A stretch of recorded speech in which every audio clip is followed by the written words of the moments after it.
Assalamualaikum warahmatullahi wabarakatuh. Apa kabar sahabat-sahabat semuanya? Kembali lagi bersama saya di Tigi Lain.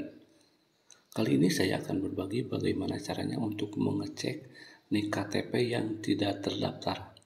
Namun sebelumnya yang baru bergabung jangan lupa subscribe terlebih dahulu, berikan like dan juga komentar.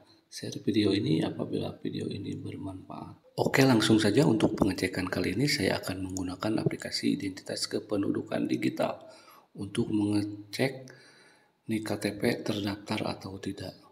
Untuk mengecek NIK KTP melalui IKD, download terlebih dahulu aplikasinya di Play Store. Kemudian buka aplikasi tersebut dan lakukan pendaftaran. Selanjutnya pilih lanjutkan dan setujui syarat penggunaan aplikasi. Masukkan NIK, email, dan nomor handphone. Selanjutnya pilih verifikasi data.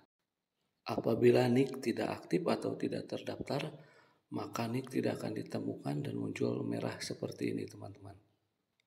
Namun apabila terdaftar, dapat melanjutkan ke proses selanjutnya. Untuk NIK yang tidak aktif, cara mengatasinya silakan hubungi di Dukcapil melalui pesan WhatsApp ataupun media lainnya. Mungkin itu saja yang dapat saya sampaikan mengenai cara pengecekan NIK. Semoga bermanfaat. Jangan lupa dukung terus Digi Lain dengan cara subscribe, like, dan juga memberikan komentar positif. Terima kasih.